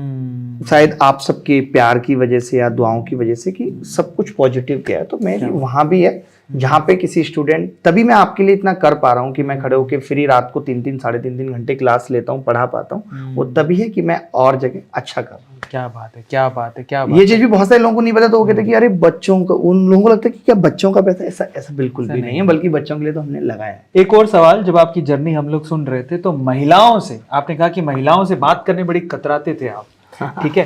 फिर अचानक से 2014-15 में आपका एक प्रेम का फुहारा फूटा। तो जब कोई इंसान महिलाओं से बात करने से भी कतरा रहा है, वो अचानक से ये फूल कैसे उग गया? नहीं, हम कतरा इसलिए नहीं कि हम डर रहे कि सामने वाला क्या करेगा। ठीक है, ऐसा नहीं कि हम बात करने में कहीं किसी से कम है। तो पहली बार बात जो अपना 2014-15 अच्छा, पहली बार बात करने, मतलब वही जैसे हमारी गणित अच्छी थी, सामने लगे थे क्या थोड़ी गणित हमें भी सिखाओ, बताओ क्या होती है ये। तो गणित सिखा रहे थे और केमिस्ट्री हो गई। हाँ, मतलब केमिस्ट्री हो गई। बाकी ऐसा नहीं था, स्टूडेंट नहीं, मतलब साथ में हम लोग पढ़ते थे। तो वही है कि सिविल सर्विसेज की प्रिपरेशन में तो उन्होंने एग्जाम निकाल दिया था पहले अटेम्प्ट में। तो अभी शादी उन्हीं से हुई है या फिर? नहीं, मतलब अब वो मैं चाहता हूँ कि ये वाली चीज हम यहाँ पे ना रखें कि कहानी कैसे कैसे क्या गई है, बट सब अभी लाइफ बहुत अच्छी है। बस यही कहूंगा कि लाइफ बहुत अल्टीमेट है, ना खुद से ना खुदा से कोई शिकायत नहीं है। शायद कुछ ऐसा रहा नहीं जो कभी कुछ सोचा और पाया नहीं, मतलब जो कुछ भी चाहा, जो कुछ भी सोचा, वो सब कुछ पाया है। और मैं ये भी कहना चाहता हूँ कि मैंने भी अगर अच्छे जो भी कर्म किए हैं, मेरे भी पुण्य कर्मों का फल हमारे बच्चों को मिले कि वो भी अपनी मंजिल तक पहुंच पाए जो वो सोच पाते हैं। एक और सवाल लास्ट पूछेंगे, उसके बाद अगले सेगमेंट पे चलेंगे। आखिरी सवाल, जैसे ही होम सिकनेस से, मतलब होम सिकनेस की वजह से आप कहीं बाहर जाते थे तो एक लड़का जो रोते रहता था, लड़कियों से ढंग से बात नहीं कर पाता था, और मतलब इतनी हिम्मत नहीं थी जहां तक अपनी बातों से लगता है, वो बंदा आज यूट्यूब पे गवर्नमेंट से भी लड़ पड़ता है। अच्छा, मतलब नहीं, अब मुझे जानना है कि ये आपके दिमाग में क्यों आया और इतनी हिम्मत आपने कैसे जुटाई, वो उसके बारे में। नहीं, मतलब मैं जैसे आपको बता रहा हूँ कि जैसे आप किसी लड़की से बात करना, एक तो पर्पज क्या है, पर्पज उतना क्लियर नहीं है ना, क्यों आप बात करना चाहते हैं, तो इसीलिए डर था। अगर मेरे पास वहां भी एक अच्छा पर्पज होता तो मैं जरूर करता, ठीक है। तो जैसे कोई सवाल पूछ ले मुझसे तो मैं बहुत अच्छे से बताता था। 10th में एक थी सालनी, वो पूछती थी सवाल तो मैं बताता था ट्यूशन में। हाँ। लेकिन अब जैसे सालनी को सवाल बता के निकले, बाहर एक लड़के ने कह दिया कि आज के बाद सालनी से बात नहीं करेगा, हमने डर से बैच चेंज कर दिया। तो वो डर ये था कि घर तक बात ना आए। हम इन चीजों को गांव में क्या होता है आप गलत मानते हैं, किसी महिला से बात करना मतलब गलत है, सही अच्छी बात है नहीं, महिला से बात करना ही गलत है। तो वो मेंटेलिटी हमारी थी। बाकी ऐसा नहीं कि डर मेरे अंदर कभी नहीं था, क्योंकि जब आप सच्चे होते हो, जब आपका दिल सच्चा है और आपको पता है कि बच्चों के साथ गलत हो रहा है, तो मुझे ऐसा लगता है कि फिर आपको कोई नहीं रोक सकता, आप बोलोगे। और मैं सबसे आगे बोला हूँ, चाहे कोई मामला हो, ये बात सच है। बच्चों के साथ यूएफएम का मामला हो, रेलवे की डेट्स नहीं आने, सबसे पहले आगे मैं खड़ा हुआ। और आपने देखा भी होगा कि इस पूरे दौर में शायद मैं अकेला ऐसा टीचर था जो सबसे आगे खड़े होकर भी सरकार ने कोई एक्शन या एफआईआर नहीं की मेरे खिलाफ, जबकि बहुत सारे लोगों के खिलाफ हुई। क्योंकि मैंने कभी गलत शब्दों का मैंने इस्तेमाल नहीं किया, मैंने अपनी बात को सही तरीके से रखा। मैं लाइव में भी आया तो मैंने ये नहीं है कि मैं मोदी जी को गलत तरीके से बोल रहा हूं, मैं उनकी नीतियों को, उनके द्वारा किए गए काम को, उनके संस्थाओं द्वारा किए काम को गलत ठहराया मैंने। उनको ऐसा नहीं कि मैं सरकास्टिक वे में कुछ गाली गलौज कर रहा हूँ, ये सब मैंने नहीं किया। ठीक तरीके से अपनी बात रखी, ताकि जैसे मैं आज यहाँ पे बता रहा हूँ कि मोदी जी की जो बिल्कुल खास लोगों की टीम में हैं सोशल मीडिया में, वो लोगों ने भी मुझे जब कांटेक्ट किया तो बहुत अच्छे से बात की। और उन्होंने कहा कि जो आप बात कह रहे हो उस पर काम होगा। तो उन्होंने, किसी ने मुझे ये नहीं कहा कि आप गलत बोल रहे हो, आप अपना वीडियो डिलीट करो। उनकी हिम्मत, क्योंकि उनको भी पता था कि जो मैंने बोला है वो सही है। तो मुझे कभी, जैसे बहुत से लोग ये जानना चाहते हैं कि क्या मेरे ऊपर कभी गवर्नमेंट का प्रेशर है, कुछ है, कभी नहीं। बल्कि मुझे अगर उनके यहाँ से कॉल आई तो ठीक तरीके से आई कि हम ये करेंगे, आप इस चीज को ये करो। क्या बात है, क्या बात है। तो यहां पर हमारे लंबे आंसर्स का सिलसिला भी खत्म होता है। अगले सेगमेंट पर चलते हैं। और आई थिंक आपने बहुत सारी चीजें अभिनय सर के बारे में जानी होंगी। अगला सेगमेंट है हमारा the rapid fire. Sir rapid fire खेलेंगे आपके साथ। अभी तक तो आपने इत्मीनान से आंसर दिए, पर ये जो सेगमेंट हमारा है उसमें इत्मीनान से आंसर आपको देने ही नहीं है। ये रैपिड फायर, इसमें आपसे सवाल पूछेंगे और एकदम फटाफट से आंसर देना है और आपको समय नहीं लेना है। एक बात मैं यहाँ पे बस ये कहूंगा कि मेरा आज पॉडकास्ट करने का बिल्कुल मूड नहीं था बट अभी पता नहीं कैसे इतना मूड बन गया आपके साथ, मतलब मजा आ गया। पहले पता नहीं, मैं लग रहा था यार नहीं करता हूँ, मैं कितना कोशिश करता कि आपको मना कर दूं, नहीं करता हूँ, बट अभी बहुत अच्छा लग रहा है कि यार हमने ये काम नहीं। तो ऐसे में बच्चों को भी कहता हूँ कि बहुत बार जब आपको कोई काम असाइन होता है आपको लगता है नहीं करो, लेकिन आप ये सोच लो कि ठीक है थोड़ी देर करेंगे फिर क्विट कर लेंगे, और वो काम फिर पूरा हो जाता है। बहुत बार हमारे क्लास लेने का मन नहीं है, 10 मिनट पढ़ा के छोड़ दूंगा, फिर 10 से आधा घंटा। तो जब भी मन ऐसा करे और कोई काम अगर सही है तो उसको करो, एटलीस्ट स्टार्ट करो, क्या बात, पूरा वो अपने आप हो जाएगा। तो मैं आपको चेता देता हूं, रैपिड फायर में हम लोग आपसे सवाल पूछेंगे, कंट्रोवर्शियल क्वेश्चन भी हो सकते हैं, पहले पहले आसान होंगे पर धीरे धीरे वो मुश्किल होते चले जाएंगे। पर आपको समय नहीं लेना। अगर आपने समय लिया ना तो फिर क्या होता है, इंसान सोच समझ के डिप्लोमेटिक आंसर करता है, वो हमें नहीं चाहिए, ठीक है ना। इससे बड़ा है तो आप मना कर देना, मैं इसका जवाब नहीं दूंगा। पर मजा तभी आएगा ऑडियंस को जब आप एकदम सटीक, एकदम सटाक आंसर दोगे। तो पहला सवाल लेते हैं, आसान सवाल से शुरू करते हैं। अगर अभिनय जो हमारे सर है उनको एक ही शब्द में डिस्क्राइब करना है कि यार ये शब्द मुझे एकदम बराबर पहचान देता है, वो क्या हो? मैथ्स ही है। M फॉर मोटिवेशन है, A फॉर ऑथर है, T फॉर टीचिंग है, H फॉर ह्यूमर है। क्या बात है, तो बहुत है। बढ़िया जवाब है यार, इसके लिए तो तालियां बनती है। मैथ्स, M मने मोटिवेशन, A मने ऑथर, आप ऑथर भी हैं, टीचिंग, उसके बाद T मने टीचिंग और H मने ह्यूमर। क्योंकि सर एकदम मुस्कुराते हुए चेहरे के साथ है और सबको हंसाते रहते हैं। क्या बात है, बहुत बढ़िया। दूसरा सवाल, आपका निकनेम क्या है, घर पे आपको क्या बुलाते हैं? वैसे मुझे तो मेरा नाम अभिनय है, लेकिन गांव में कुछ लोगों को पता नहीं होता, मेरी ताई है, वो मुझे अबनू कहती। अबनू, ठीक है, उनको पता नहीं, लेना नहीं आता है क्या है, बट निकनेम मेरा घर का अभिनय है, मेरी मम्मी अभिनय कहती। अच्छा, थोड़ा और डीप डाइव करते हैं। बचपन से अभी तो आप शायद उस तरह की थॉट प्रोसेस नहीं रखते होंगे, बचपन में या अभी भी आपका फेवरेट पशु, एनिमल कौन है? घोड़ा। घोड़ा, तो आप सोचता हूँ कि मैं पालूंगा एक बड़ा घोड़ा। अच्छा, सोचते हो, मतलब आपने पहले कभी हॉर्स राइडिंग करी है? हाँ, मतलब थोड़ी बहुत। क्या बात है। आपका फेवरेट एक्टर कौन है? मैंने एक्टिंग पे ज्यादा ध्यान, मैं खुद, मुझे ठीक लगता है अपना, मैं चलो, आपकी फेवरेट एक्ट्रेस कौन है? कभी तो किसी को देखा होगा एक अलग नजर से। कई बार बदल गई ना ये, पहले जब रफ कॉपी थी बचपन में, बड़ा तो ऐश्वर्या राय की इतनी फोटो उस पे आती थी, तो अच्छी लगती थी। फिर जैकलिन आ गई, फिर जैकलिन का मामला हुआ तो उसको फिर हमने लगा कि बाकी गिफ्ट दे सकते हैं तो अभिनय सर भी दे सकते हैं, तापसी में बदल दिया। तापसी में भी फिर एटीट्यूड आ गया, तो अभी देख रहा हूँ किसको बनाऊं फेवरेट। भैया अभिनय सर बहुत शौकीन है, गाड़ियों का जखीरा है, गिफ्ट ये भी दे सकते हैं। अगले सवाल पे चलते हैं। अगला सवाल है आपका फेवरेट फॉरेन में बताना है क्या, लेकिन एक मैं यहाँ पे थोड़ा सा ऐड करूंगा। अगर फेवरेट हीरोइन जो मैं बीच बीच में भी जिसको स्टॉक करता रहता हूँ वो है हिंदी मीडियम की पाकिस्तान की एक एक्ट्रेस है सवा कमर। सवा कमर, मुझे यार आप बड़ी अच्छी लगती हो। क्या बात है। तो ये दिल की बात पाकिस्तान तक पहुंचा दो। अभिनय सर है ना, सबा करीम, सवा कमर, सबा कमर, ठीक है, बहुत बढ़िया। अगले सवाल पे चलते हैं। आपकी फेवरेट स्पोर्ट्स कौन सी है? मजा आ जाता है जिसको खेलने में। आपने पूछा कि कोई, मुझे क्रिकेट बहुत अच्छा लगता है बट मुझे खेलना नहीं आता। मैं बहुत खराब तरीके से खेलता हूँ। जैसे मेरा रनअप शोएब अख्तर से भी लंबा है बट मैं जब बॉल डालता हूँ तो मेरा हाथ नहीं घूमेगा। और दूसरा ये कि मैंने गांव में पटली से खेला तो मैं बल्ला ऐसे पकड़ता हूँ। मेरे बहुत सारे वीडियो हैं यूट्यूब पे क्रिकेट के, बट मैंने अभी खेलना शुरू किया 2 साल से और मुझे बहुत मस्त लगता है। क्रिकेट में मजा, पूरा एंजाइटी सब कुछ निकल जाता है, आपके दिमाग का स्ट्रेस। तो आपका फेवरेट क्रिकेटर कौन? फेवरेट क्रिकेटर एक था, एक है और ताउम्र रहेगा, वो है वीरेंद्र सहवाग। जब से उन्होंने खेलना शुरू किया मैंने देखना शुरू किया, जब उन्होंने खेलना छोड़ दिया मैंने देखना छोड़ दिया। All time favourite Virender Sehwag. आपकी फेवरेट फॉरेन डेस्टिनेशन कौन सी है? जब बाहर जाके लगता है यार अकेला जाऊंगा तो मैं उस कंट्री में जाऊंगा। दो ही ठीक लगते हैं। अकेले से मतलब नहीं है, मुझे रहता है कि यहाँ पे सब कुछ मिल जाता है, हर देश की चीजें मिल जाती है, शॉपिंग के नजर से मुझे दुबई अच्छा लगता है। अगर आपको ये बोल दिया जाए, आपको बहुत स्ट्रेट आंसर देना, अगर आपको बोल दिया कि भैया अभिनय ये $1 बिलियन सिर्फ एक ऐसी कंट्री घूमने को दे रहे, तुम कुछ भी करना उस पैसे का, कोई प्रॉब्लम नहीं, कोई नहीं देखने वाला, कहाँ जाओगे? ऑस्ट्रेलिया जाऊंगा, मेलबर्न। वहाँ पे गैजेट्स बहुत मिलते हैं और मुझे बहुत पसंद है। मतलब गैजेट्स है, तो बहुत स्ट्रेट फॉरवर्ड आंसर दे रहे हो आप। अगले सवाल पे चलते। नेक्स्ट है, आपको क्या अच्छा लगता है? आईफोन नो, मतलब एंड्रॉइड कुछ नहीं है। आईफोन मतलब 100 और 1 का रेशियो है। अच्छा, आईफोन, ठीक है। नेक्स्ट आपको क्या म्यूजिक में क्या अच्छा लगता है? कौन से जोनर के गाने आप ज्यादा सुनते हो? ये मेरा बड़ा खराब सा आंसर है, मैं वही सुनता हूँ, भीगी भीगी रात, मतलब पुराने गाने। अदनान गाने, अच्छा, पुराने और भी पुराने कुमार, ये कुमार शानू, नहीं कुमार शानू से भी पहले के, किशोर कुमार, मुकेश कुमार, यही सब। बहुत बढ़िया।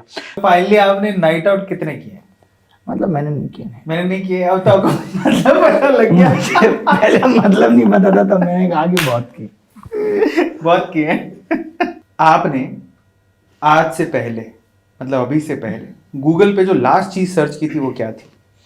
ईमानदारी से बताना। गूगल पे जो लास्ट चीज मैंने सर्च की थी वो मैंने सर्च की थी कि अगर आपका सिम पोस्टपेड है तो क्या उसे ई सिम घर बैठे कर सकते? अच्छा, ऐसा। How can I do E SIM online directly at home? उसके पीछे का रीजन आईफोन 14 है। हाँ, मतलब वॉच ली तो स्विच करना था मुझे उसमें, क्योंकि इससे पहले जो मेरे पास आईफोन था वो डुअल सिम था, उसमें दोनों फिजिकल सिम लगती थी। तो ज्यादातर आप टेक्नोलॉजी वाली चीज ही सर्च करते हैं और उसी में इंटरेस्टेड है। हाँ। क्योंकि शादी हो गई है आपकी। नहीं, मतलब गूगल कभी कभी जरूरत पड़ती है। ऐसी पर्सनालिटी जो आपको बहुत मोटिवेट करती, वो कौन है? जो बहुत आगे बढ़ने के लिए प्रेरित करती है तो वो मेरे पेरेंट्स ही, पापा। ठीक है। आपका फेवरेट मोटिवेशनल स्पीकर? यार मैंने, मतलब सॉरी टू से, बट मैंने मोटिवेशनल स्पीकर को कभी सुना नहीं है। मतलब या तो जरूरत नहीं महसूस हुई, लाइफ में चीजें धीरे धीरे जल्दी जल्दी सब अपने आप होती गई, तो मैंने कभी नहीं सुना है किसी भी मोटिवेशनल स्पीकर को। बट अगर मैं ये कहूँ कि किसी की बातें मुझे जो थोड़ा बहुत टच करती हैं तो ओशो को कह सकते हैं। मैं ओशो को बातें मोटिवेशनल स्पीकर तो नहीं है, बट हाँ वो एक क्रांतिकारी बंदा था। हाँ, मतलब मैं उनकी सारी बातों को सही नहीं मानता, इसलिए भी नहीं मानता क्योंकि वो दौर अलग था, अभी दौर अलग है। तो अभी के दौर के हिसाब से जितनी बातें उनकी सही है वो मुझे सही लगता, उन्हें मैं मतलब कहता हूँ और अप्लाई करता हूँ। आपकी फेवरेट फिल्म? बागवान। फैमिली में बहुत देखी है मैंने। पहली फिल्म जितनी दिखाई है घर वालों ने कि वही फेवरेट बन गई। ये ऐसे मैंने मूवी 7-8 देखी है लाइफ में, ज्यादा देखी नहीं मैंने। ये ऐसे फैमिली पर्सन है जिन्होंने बहुत नाइट आउट किए हैं। अगला सवाल, आपका फेवरेट पॉलिटिशियन? मेरा फेवरेट पॉलिटिशियन की अगर बात करें तो कौन होगा? ये तो थोड़ा आपने बड़ा पेचीदा सवाल पूछ लिया, इसलिए कहा था एकदम ना सोचना नहीं है, सोचना नहीं है कि मतलब एकदम बता देना है सीधे सीधे, एकदम सीधे। मजा अगर वैसे एज ए, मैं 2 बता रहा हूँ यहाँ पे कि अगर एज ए पर्सनैलिटी की बात करें तो डिम्पल पसंद है। अच्छा, डिम्पल कपाड़िया? नहीं, डिम्पल यादव।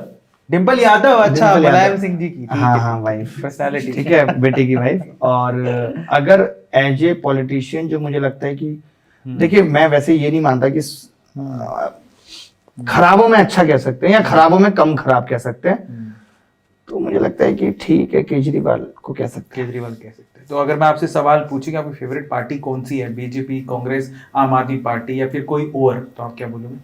फेवरेट पार्टियां तो मेरी एक दो हैं, बट वो उन्हें कोई जानता भी नहीं, उनके कभी विधायक जीते भी नहीं। अच्छा ठीक है, तो वो मेरी फेवरेट पार्टियों में कोई भी एक नहीं है। बाकी ये है कि जो भी गलत करती है, सही करती है, हम उसको ट्विटर पे आईना दिखाते रहते हैं। क्या बात है, क्या बात है। समाज की तरफ से मुझे ऐसा लगता है कि आपका सब कुछ ठीक चल रहा है इससे मतलब नहीं है। अगर किसी राज्य में कोई एग्जाम का पेपर आउट हो गया, कुछ भी हो गया, अभी बहुत गंदी भी हो गई है पॉलिटिक्स। अभी ऐसा हो गया है कि मुझे एज ए पर्सनैलिटी वैसे मोदी साहब भी बहुत पसंद है, बट उनका ऐसे हो गया कि उनको पीएम भी बनना है, उनको 28 राज्यों का सीएम भी रहना है, वो हर जगह अपनी ही चाहते हैं। तो अभी जो ये केंद्र सरकार और राज्य सरकारों में लड़ाई है, इससे मैं थोड़ा सा आहत रहता हूँ। मुझे ऐसा लगता है कि देश को आगे लेके जाना है तो देश तो एक नाम है, बट वो देश राज्यों से मिलकर बना है। तो राज्यों की तरक्की होगी तो देश अपने आप आगे जाएगा। तो सबको साथ मिलके चलेंगे तो बहुत अच्छा होगा। भविष्य में आप पॉलिटिशियन बनने की सोच रहे हैं, हाँ या ना? नहीं, कभी नहीं। ठीक है, अगले सवाल पर चलते हैं। अभिनय सर की सबसे बुरी आदत कौन सी है? मेरी सबसे बुरी आदत जो लोग बताते हैं वो ये है कि अगर कोई मुझसे एक कदम पीछे हटता है तो मैं 10 हट जाता हूँ। मतलब मुझे प्रेम सबसे मोह नहीं है। मैं किसी जाने का पश्चाताप नहीं कर पाता। मतलब मैं कभी ऐसा नहीं दिखाऊंगा कि आपके जाने से मुझे प्रॉब्लम है। आप जब भी लाइफ से कहेंगे कि जाना चाहते हैं तो जाइए, आप जाइए, स्वागत है आपका। एक और चॉइस लेनी है आपको, गांव का घर के सरोजनी नगर? गांव का घर या सरोजनी नगर? अभी की बात करूं तो अभी गांव बहुत अट्रैक्ट करता है, फिर से जाने का मन करता है। क्या बात। बट जब गांव में थे तब लगता था सरोजनी नगर अच्छा होगा। वही है कि जहां हम होते हैं तो ऐसा लगता है हमें, बट जहां आप जिस हाल में, जिस चाल में, वो खुश रहना चाहिए। ओशो का आपने बहुत पढ़ा, आप बता रहे हैं कि ओशो से आप इंस्पायर्ड रहते हैं, मतलब उसकी जो पॉजिटिव चीज है वो आपको ठीक लगती है। बट मैंने स्पेशली जैसे जाके नहीं पढ़ा। अगर उनका कोई क्वेट्स आ गया, उनका कोई वीडियो मेरे सामने आ गया तो मैंने सुन लिया। तो मैं स्पेशली ऐसा नहीं कि मुझे उनको सुनना है, उनसे बहुत बातें जाननी है, ऐसा नहीं। मैं अपनी लाइफ से ही सीख के अप्लाई करता रहता हूँ। मुझे लगता है ये गलती पहले की, अब दोबारा नहीं करनी। फिर भी आपकी जिंदगी में आपको सबसे ज्यादा इन्फ्लुएंस किसने किया? सबसे ज्यादा इन्फ्लुएंस किसने किया? तो वो मेरे फादर ने। पिताजी। ठीक है, बहुत बढ़िया। तो ये हमारा रैपिड फायर राउंड यहाँ पे खत्म होता है। अगला सेगमेंट यानी कि सेगमेंट नंबर 3, जिसमें मैं आपके सामने कोई एक शब्द बोलूंगा। उस शब्द को सुनते ही पहला विचार आपके दिमाग में क्या आता है आपको तुरंत बताना है। ठीक है, ठीक है। तो मैंने अगर बोला सनी, आपके दिमाग में क्या आया? सनी सनी सनी की 7:30 आई वैसे। ठीक है ना, आप समझ गए हो कि आपको जवाब के सनी की 7:30 आई। तो इन्होंने शुक्र मनाओ कि इन्हें सनी लियोनी या दियोल नहीं बोला। तो इन्होंने सनी की 7:30 बोली। इतने देसी आदमी हैं, इनको दियोल भी नहीं पता, इनको लियोनी भी नहीं पता। अगले सवाल तो समझ गए होगे सवाल कैसे। तो एग्जाम्पल मैंने दे दिया है। अब आपसे मैं सवाल पूछूंगा डायरेक्ट, पहला जो पिक्चर एकदम दिमाग में आ जाए वो आपको बोलना है। ठीक है, पहला सवाल, और ये कैसे भी हो सकता है। पहला सवाल, car. Mercedes, always favourite brand. Mobile, iPhone. Watch, I watch. कपड़े डियोर। ठीक है, अब थोड़ा और आगे आते हैं, अब इसको बदलते हैं, सेगमेंट चला गया। आपकी फेवरेट वेब सीरीज? कोई भी नहीं देखी मैंने आज तक। ठीक है, फेवरेट? मुखर्जी नगर मसला मैंने खुद बनाई थी। अच्छा, आपने खुद ही बनाई थी, क्या बात है, क्या बात है। अगला, नेक्स्ट, पैसा जरूरी है, और पैसा can manage everything, every relationship, everything in the life. मुझे ऐसा लगता है कि मतलब ऑलमोस्ट सब कुछ मैनेज कर देता है पैसा। आपके रिश्तों को भी अच्छा कर देता है, आपके जीवन को आसान बना देता है। बट ये नहीं कहेंगे कि अब इस पर थोड़ा सा ऐड कर लेते हैं ना, थोड़ा सा। मतलब मैं एक चीज कहूंगा कि जिनके पास पैसा नहीं होता ना, पता है लाइफ में प्रॉब्लम्स आती हैं, उनके सॉल्यूशंस होते हैं। या नहीं होते तो आप ये कह के डाल देते हो पैसा हो जाएगा, देख लेंगे। लेकिन जब पैसे के बाद प्रॉब्लम्स आती है ना, वो लाइलाज है, उनका कोई इलाज नहीं। इसलिए लोग अलग हो जाते हैं। आपने देखा होगा डाइवोर्स कभी नॉर्मल लोगों में नहीं होता, पैसे वालों में होता है। क्योंकि पैसे के बाद जो प्रॉब्लम्स आती है ना, उनका कोई सोल्यूशन नहीं है। तो ये पैसे का नुकसान भी है और फायदा भी है कि पैसे से सब कुछ मैनेज होता है, लेकिन अगर उसके बावजूद भी प्रॉब्लम्स रह गई तो उनका कोई सोल्यूशन नहीं है, इलाज। तो मुझे ऐसा लगता है अच्छी चीज भी है, और अगर दिमाग पे ना चढ़े तो। और बाकी यही है कि ये सोचना चाहिए कि यार ये शरीर भी लीच पे एक दिन छोड़ के चले जाना है। सही बात। घमंड अगर किसी चीज का ना करें, ये ना सोचें कि सिर्फ मेरा है और सिर्फ मेरे लिए तो खराब है। और अगर ये सोचें कि भगवान ने मुझे सबका ख्याल रखने के लिए दिया है, खुद भी जीना है, लोगों में भी बांट कर जीना है, तो अच्छी चीज है। क्या बात है। स्टार्टअप अभी मुझे डर लगता है बहुत सुन के। इंडियन एजुकेशन सिस्टम बदल रहा है और बदलेगा। इंडियन पॉलिटिक्स खराब हो रही है, बट अच्छा बनाना है इसको। इंडियन मीडिया बहुत खराब हो चुके हैं, लेकिन यूट्यूब इसको कंट्रोल किए हुए। श्रीमद् भागवत गीता। से मैं एक ही बात जो सबसे ज्यादा सीखता हूँ वो ये है वर्तमान में जीना, और उसके लिए होता है कि आप प्रेम में हैं, जहां आपका वक्त शून्य हो चुका है वही एक तरीका है। आप सबसे प्रेम करेंगे तो आप वर्तमान में जी पाएंगे। तो गीता में भगवान श्री कृष्ण ने कहा है कि जिसने वर्तमान में जीने की आदत डाल ली उसका जीवन बहुत अच्छा है, और उसके लिए है कि सबसे प्रेम करना, मतलब किसी के बारे में खराब नहीं कहना, लोगों की में अच्छाइयाँ देखनी है, लोगों की बुराइयां नहीं, जज नहीं करना, क्योंकि इफ यू जज then you can not love any. भगवान सब देख रहा है, सब देख रहा है, बस अच्छाई बुराई सब कुछ। आपके पिताजी? अल्टीमेट गाय यार, हीरो, टाइगर, एक इंसान जिसको मैंने मुश्किलों में भी चैन से सोते हुए देखा है। क्या बात है। राहुल गांधी? राहुल गांधी मैं कहूंगा कि ज्यादा पढ़ गए टाइप्स। जितनी पढ़ाई लिखाई देश को जरूरी नहीं थी या लोगों को जरूरी नहीं थी, कई बार आप ऐसा हो जाते हैं। जैसे आजकल का एजुकेशन स्टार्टअप है बड़े बड़े, इक्वल्स टू राहुल गांधी कर लीजिए। ज्यादा पढ़ गए, जिनको समझ नहीं है ग्राउंड की। आपको बहुत आता है बट आपको वो नहीं आता जो लोग सुनना चाहते हैं, जो लोग समझना चाहते हैं। तो मतलब इनको अमेरिका का राष्ट्रपति होना चाहिए। नरेंद्र मोदी? अल्टीमेट गाय, ये कह सकते हैं कि ऐसा बंदा जो आपके इमोशंस को पकड़ सकता है, आपके इमोशंस पे चोट कर सकता है, जो आपको हिप्नोटिस बोलते हैं ना, सम्मोहित कर सकता है, हिप्नोटाइज कर सकता है, जादूगर जिसको कहते हैं, मैजिशियन। और बस यही सब है। अरविंद केजरीवाल? अरविंद केजरीवाल जो हमेशा ये दिखाता है कि उसको कुछ नहीं चाहिए, उसको नहीं चाहिए, लेकिन उसको बहुत कुछ बड़ा चाहिए। मतलब बहुत एम्बिशियस है। एम्बिशियस होना गलत नहीं है, बट ये कहना गलत है कि उनको कुछ नहीं चाहिए इसलिए उन्होंने नौकरी छोड़ दी। ऐसा नहीं है, वो सीएम बने, उनको पीएम चाहिए अभी। ठीक है, मतलब गलत नहीं है बट ऐसा है, इसलिए बहुत बढ़िया आंसर दे रहे हो आप, कमाल कर दिया आपने। और मैथ्स के अलावा अगर अभिनय सर मैथ्स टीचर ना होते तो क्या होते?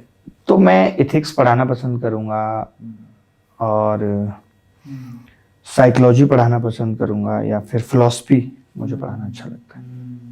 अगर मैं मैथ्स टीचर नहीं होता तो मैं एक्टर होता। क्या बात है, क्या बात है। तो टीचर तो नहीं होता। तो आपने जो सीरीज बनाई है, पूछ लेते थोड़ा हटके, जो सीरीज मैंने उसमें एक्टिंग आप ही नहीं की? मैं नहीं की। अच्छा, कितनी चली वो? यूट्यूब पे रिलीज? यूट्यूब पे ही अभी 3 मिलियन लोगों ने देखा। क्या बात है। यूट्यूब एक बहुत पॉजिटिव एनर्जी है जो आपको आगे बढ़ने के लिए बहुत प्रेरित करती है। आपको वो एक आईना है जो आपको वो बता देता है कि आप जीवन में कितना आगे जाओगे। एक अनबाइस्ड प्लेटफॉर्म। शॉर्ट वीडियो और long format, your favourite? Long. Short video में मजा नहीं आता। मैंने तो आप ही की शॉर्ट से देखा है। एक वीडियो मैंने आपका देखा है जब मैंने आपको जाना है। 2 वीडियो, मतलब एक लॉन्ग तो मैंने देखा, पहले मैंने आपका शॉर्ट वीडियो देखा, मैंने कहा ये बंदा कौन है यार। और रोहित शर्मा पे वीडियो में आपकी, मैं जबकि बहुत कम यूट्यूब वीडियो देखता हूँ, और मैंने आपकी वीडियो तब देखी जब मेरे फोन में यूट्यूब में नहीं रहता था। अभी कुछ महीनों से मैंने यूट्यूब रखना शुरू किया है, दोबारा एक्टिव हूँ। ये बात है लॉकडाउन से पहले की। तो आपके वीडियो बड़े आते थे, वो खिलाड़ियों पे आते थे, वो बड़ी इंटरेस्टिंग चीजें बताते थे, मतलब मैं रोक नहीं पाता था, ये कौन है यार। फिर जब भी आप उसी टाइम आपका जोश टॉक वीडियो आया, तब मैंने फिर वहां से आपको पूरी वो वीडियो सुनी मैंने आपकी। मुझे लगता है मैंने एक वो सुना है और एक देख रहा है विनोद वाले को, 2 ही सुने मैंने जो स्टॉक पूरे, अपना भी नहीं सुना कभी। ठीक है, तो वहां से फिर मैंने आपको, तो मुझे यूट्यूब से और शॉर्ट से आप, मतलब आपके लिए शॉर्ट्स तो आप तो राजा हैं खैर इसमें, बट मेजर शॉर्ट्स में समझ में नहीं आता कि कैसे अपने आप को इतने कम समय में व्यक्त करें। थोड़ा मेरे लिए मुश्किल काम है। वैसे तो अच्छी चीज है कि आप 30 मिनट में वो 30 सेकंड में वो चीजें दे रहे हैं जो लोगों को 10 मिनट, क्योंकि जितना आज के दौर में वही चीज चलेगी। आप जैसे लोगों की वजह से ही आज मूवियां बॉयकॉट हो रही हैं, क्योंकि आप कम समय में इतना एंगेज कर दे रहे हैं, जनता को जरूरत नहीं पड़ रही मूवी देखने जाने की। तो अच्छा है, शॉर्ट भी अच्छा है, बाकी मैं तो लॉन्ग प्रेफर करता हूँ। फाइनली अभिनय सर का फ्यूचर एक ही शब्द में क्या दिखता है आपको?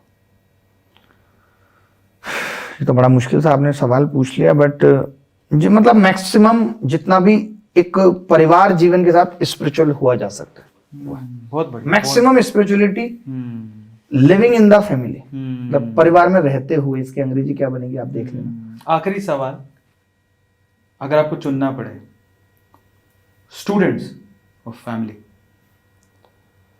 चुनना पड़े स्टूडेंट्स और फैमिली, मैं तो हमेशा स्टूडेंट्स को ही प्रेफर किया। उसके चलते बहुत सारी चीजें छोड़ी हैं, क्योंकि मुझे लगता है कि ऐसा नहीं कर सकते आपकी कुछ लोगों के लिए और आप इतनी बड़ी दुनिया को छोड़ दें, इतने सारे लोगों के भविष्य को छोड़ दें। तो एक टाइम पे कभी ऐसा होगा, तो वैसे होना तो नहीं चाहिए, बट अगर होगा तो सही है। सो अगेन इस सेगमेंट में बहुत ही अमेजिंग जवाब दिए सर ने, और आई थिंक आप लोगों ने भी खूब एंजॉय किया होगा।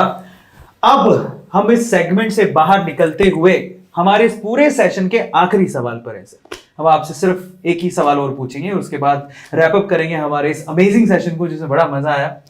आखिरी सवाल सर, बहुत सारे स्टूडेंट हैं जो आपको बड़ी उम्मीदों से देखते हैं। हर टीचर का एक फैन फॉलोइंग होता है, और बहुत सारे टीचर आपको बहुत सारे जो बच्चे आपको बहुत उम्मीदों से देखते हैं। बहुत सारे बच्चे ऐसे हैं जो जिसके लिए इंस्पिरेशन हुआ, वो कुछ करना चाहते हैं कि वो ऐसा सोचते हैं यार अभिनय जैसा बंदा जो गांव से निकल के कर सकते हैं, तो हम क्यों नहीं कर सकते। तो 3 ऐसी सलाह जो आपकी जिंदगी बदल दी, जिन 3 सलाहों ने, वो 3 सलाह आप क्या देंगे बच्चों को ताकि उनकी जिंदगी बदले और वो कामयाब हो सके, और एक दिन वो भी कह सके भैया मैं भी शौक के लिए गाड़ियां खरीदता हूं। मैं एक चीज कहूंगा कि आज जो युवा है जो बार बार ये कह रहा है कि मेरे जीवन में बड़ा स्ट्रेस है, बड़ा परेशानी हो, देखिए मैं ये कहता हूं कि आप जहां हैं और आप जहां पहुंचना चाहते हैं उसके बीच का गैप बड़ा है, और ये गैप जितना बड़ा होगा उतना स्ट्रेस है। लाइक आपके पास 1 करोड़ है, आपको 1.25 करोड़ बनाने आसान है। आप सोचें 1 करोड़ है, मुझे 100 करोड़ बनाने मुश्किल है। तो 100 करोड़ तक का सफर तो होगा, बट आपका अगला स्टेप और आप जहां हैं उसके बीच का गैप आप जितना कम रखेंगे उतनी लाइफ स्मूथ रहेगी और आप अपनी मंजिल तक पहुंच पाएंगे। इसका कहने का मतलब बस यही कि आप अपने गोल्स को छोटे छोटे गोल्स में बांट के आगे बढ़ो। ये मत देखो कि कोई वहां पहुंच गया, आपको नहीं पता कि उसके पीछे की कहानी है, पीछे की जर्नी कितनी लंबी है। जो पहाड़ तक पहुंचा है चल के, उसके पैरों में कितने छाले हैं वो नहीं दिखते।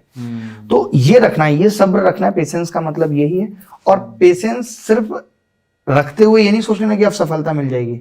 इवेल्युएशन, आत्मचिंतन, सेल्फ इंट्रोस्पेक्शन बहुत जरूरी है कि मैं जहां हूं और कल मैं जहां था वहां से कुछ आगे बढ़ा हूं या नहीं। बीच बीच में अपने आप का मूल्यांकन करना, हर दिन को मूल्यांकन करते हुए आगे बढ़ना कि मैंने आज का दिन कहीं ऐसे ही तो नहीं बिता दिया। दूसरी ये चीज बहुत जरूरी है जो पेशेंस के साथ जरूरी है। और तीसरी यही चीज है कि शॉर्टकट नहीं है। हर कोई यही कहता है सफलता का कोई शॉर्टकट नहीं है, लगातार मेहनत करते रहना पड़ता है। जरूरी नहीं है जो आज मेहनत कर रहे हैं उसका फल कल मिल जाएगा, लेकिन ये तय है कि जिसने अपना 100% एफर्ट लगा दिया तो फल मिलना जरूर तय। क्योंकि जिंदगी कुछ आपको कभी देगी नहीं, सिर्फ लौटाएगी। जो आप इसको दोगे, आप मेहनत करोगे, आप तपस्या करोगे, आपको वापस मिलेगा। क्या बात है। फाइनली मैंने तो बहुत एंजॉय किया सेशन, आई थिंक आप लोगों ने भी एंजॉय किया होगा। अब आपको क्या करना है, सिंपली वही जो मैं हमेशा कहता हूँ। देखिए ऐसे मेहमान बार बार तब आएंगे जब आप इसको शेयर करोगे, इस सेशन को, इस वीडियो को शेयर करोगे। उसके साथ साथ आपको कमेंट सेक्शन में लिखना है कि अभिनय सर की कौन सी बात आपको सबसे अच्छी लगी, ऐसा कौन सा सवाल का जवाब जो कि अभिनय सर ने दिया आपके दिल को छू गया। आप कमेंट सेक्शन में जरूर लिखिएगा। और उसके अलावा लास्ट में आपसे कहूंगा कि एक हार्ट तो अभिनय सर के लिए बनता है, तो कमेंट सेक्शन में एक हार्ट जरूर दीजिएगा। चलिए finally thank you so much sir, बहुत मजा आया एंड वाकई में कमाल कर दिया आपने। एक तो हमने आज रिकॉर्ड बनाया पूरे सेशन में, एक ही सवाल का 1 घंटे तक जवाब कोई दे सकता है तो हमारे अभिनय सर। आज तक हमने 30 पॉडकास्ट किए, पहली बार ऐसा हुआ है, और वो अपने आप में एक रिकॉर्ड है। और सबसे खास बात ये भी है कि सर का मन नहीं था, उसके बावजूद भी सर ने इतना अच्छा अमेजिंग सेशन दिया। रात को शूट हो रहा है बाय द वे, बता देता हूँ, मैं सोया नहीं हूँ पिछली रात भी पूरा। तो ये देखो यही है मतलब इतना हार्ड वर्क और यहाँ तक पहुंचने का राज अगर आप पूछो तो भैया यही है। अंदर ठान लिया, करेंगे यार, देखा जाएगा जो होगा। फाइनली सर बहुत मजा आया and thank you so much guys, बहुत शुक्रिया इतना अप्रिशिएट करने के लिए। Please subscribe the channel, like the video, share it. Thank you so much, thanks a lot.